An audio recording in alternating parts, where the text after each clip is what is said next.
Alright film fans, well I'm co-directing alongside Danny that's operating this camera here, a children's film called Who Killed Nelson Nutmeg, and we've got a new piece of kit and I wanted to run through some of the modifications and add-ons that I've got. So just turn this round. This is the Blackmagic 4K camera. So they had a cinema camera come out a couple of years ago that did 2.5K. This is the 4K version. There's been a lot of mumbling and grumbling about it online, and some of that is justified. And just want to talk about some of the solutions that I've had to put in place to get it working as we'd want it, really. Especially with our own unique set of circumstances, which is it's like a film set outside. So you know, there's a lot of power issues and problems with the screen, which I'll come onto in a minute. Let me talk you through the rig. So the camera itself is actually just this quite small part here and at the front, and that's all you get in the box. Having said that, you do also get a free copy of Resolve from Blackmagic to do your post-production and grading, which is, you know, worth quite a bit in itself. But the camera itself is just the body, not even any recording media, and uniquely, maybe you've heard of it as an issue before, is that there's no changeable batteries within the Blackmagic. So the first thing to realise if you're thinking about getting the Blackmagic is it's only about a third to a half of your camera costs. It records to these SSD hard drives, which is great. This is a 240 gig version. There's a 480 in there at the minute. So that's giving you a long time to record onto, and you just slot that into a hard drive slot on your PC or Mac, and it reads it. Those have to be Mac formatted, by the way, which if you've got a PC is worth bearing in mind. There is an exe you can get, I think, that helps you do that. Okay, so that's the main body. Then it takes a Canon EF lens. I've put this quite wide one on, which I'm enjoying using at the minute because it seems to work really well for a kid's fun film. Is this wide angle, gives almost like a western feel to it. This is 11-16. My favourite is a 35. If you stay there, Danny, I'll walk round you, mate. Hang on. So these lenses, Samyang lenses, really are the internet darling at the minute. The reason is it's like a Cine Prime, so it's nice and fast, 1.5, and really smooth, non-clicking iris, and also it has this focus ring built in, meaning that you can attach your follow focus. If you come round here, Danny, sorry, come round the other side. You can attach a follow focus which goes straight on. On this one we've had to add one of those rings around it, but of course with these they're built in, and I think it's really good value for money. It's not as good as the really expensive primes, of course, but if you're on a budget like we are and you're doing a low budget feature, they're really good. I've got this 35 and I've got an 85 as well. There's no 50, they don't make a 50. Having said that, I don't want to shoot too much on a 50 with this film because it's a bit too TV, but I wish they did one anyway. Okay, lens, body, matte box on the front. I haven't bothered putting the flags on there, but this is the thing that's really important. Get one where you can add in filters. Now filters seem old-fashioned in this era of grading and a lot of post-production grading, but why you need your filter holders is for ND. The camera has a really limited set of ISOs. It really only, to be fair, likes to shoot at 1, which is 400. So when you're filming outdoors on a sunny day, again as we are, you've got to put ND in if you want to get any kind of depth of field. So although it seems like maybe you don't need a filter holder, you do. I got hold of some quite cheap glass NDs online. It was about £100 for 3 different strengths, but they're proper glass ones and they just slot in there. So that was quite good value. I was expecting to pay more, so I was really pleased to find them. They're all right. Okay, let's talk about some of the downsides. The main downside, because I'm really loving it. The picture's fine. A lot of people have had some trouble with fixed pattern noise.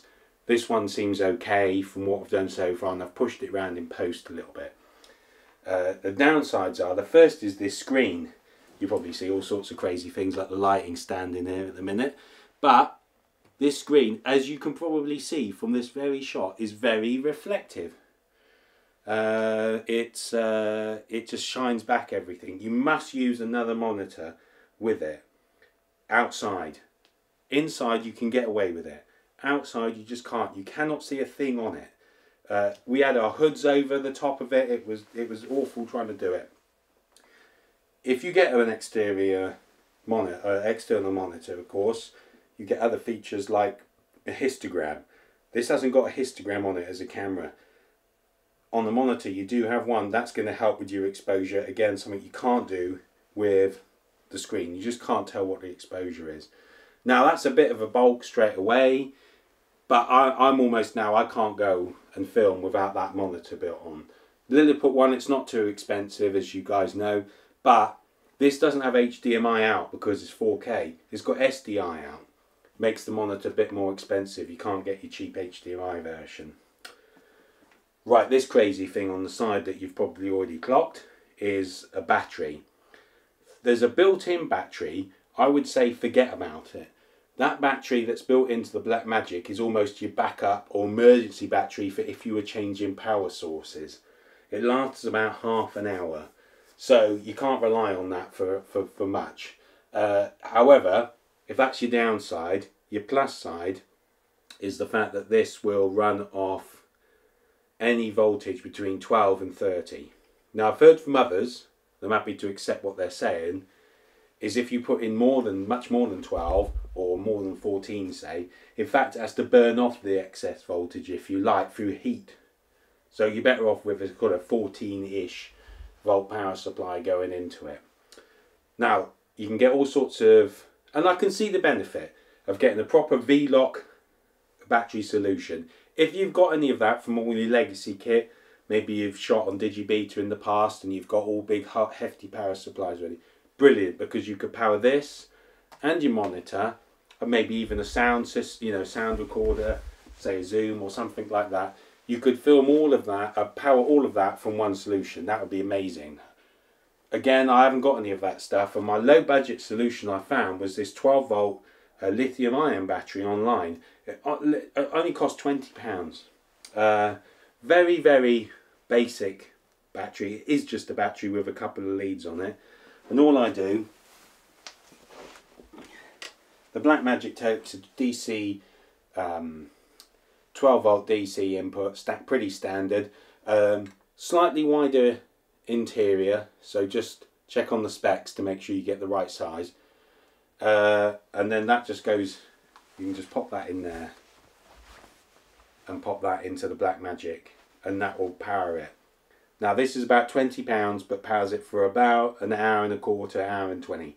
So I've got 3 of those, and so that can get me through a day's shooting pretty much, because while it's not powering the camera, it's charging the internal, so you get another 40 minutes out of that again once that's fully charged. So it's not the most attractive looking thing, sort of clamped on the side there.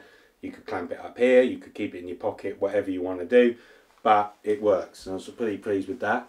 And when I want more power, I've gone even more crazy with this giant lead acid battery in a bag, essentially. There's nothing clever or smart about this at all, I appreciate that. But all it is, again, I'll put a DC output on it. That's heavy because it's lead acid, but what that means is it's not going to discharge itself, so I can charge that and use that in a couple of weeks time, no worries. Again, feed the lead in the same. That'll last 4 hours though, so if we're going to be shooting up top of a cliff, miles away from the production office, if we take a couple of those and a couple of those, we could shoot for 12 hours. So that's good. And again, those are cheap. That's why I'm talking about them, not because they're great, but they're good value for money. That's about £20, but it's nice and light. That's about £20. charge lasts 3-4 times longer, but it's much heavier. So I feel between those two solutions, I've got hours and hours of usage for under £100, which is the same price as one kind of V-Lock professional battery. Again, there are downsides, I appreciate that, but again, if you're filmmaking on a budget, those are good solutions. Last thing to talk about is the sound input. A lot of people worrying about it. It's a quarter, you probably might not even be able to see, but I could take that off. In here, they're 1/4 inch sound inputs. I'll even focus the camera myself here because I'm so close, Danny can't do it. They're 1/4 inch inputs. They're not that great. We plugged them in, they're okay. I would call it gives you a really good reference sound to sync up to. The camera itself has a built-in mic, like a phone quality mic. And then you've got these two inputs here, but I wouldn't be relying on that as my primary sound, but it's really good reference sound. I think that's the best way to think about it. As with all the things on this camera, is how you use it. I think if you were expecting to just use that screen, just use the built-in battery, just use one lens, a zoom lens, not use lighting, and to use that built-in sound, you'd be pretty disappointed with it. I think if you see it as a central bit of your kit that you expand a lot, I think you will be happy with it, and I think you can shoot a really good drama with it. It's not good for documentary, look at it, it's cumbersome, it's bulky. If you've got 2 or 3 camera people operating it, and a sound person, and you've lit a scene, and you've chosen the right lens, and you've got yourself a good power solution that suits your needs, it's going to be excellent. Obviously, ask me again at the end of a 2-month shoot, and I might say something different. But currently, that's my feeling to it. I think do what I've done though, which is get it well ahead of your shoot and really learn it and do some test materials with it. Think about the old film days, shooting on 16mm. It's like going back to those kind of times. But what a good value really for a whole kit, start to finish, for just, you know, a few £1000s at 4K. You just can't beat that, and you couldn't have done that even a year ago.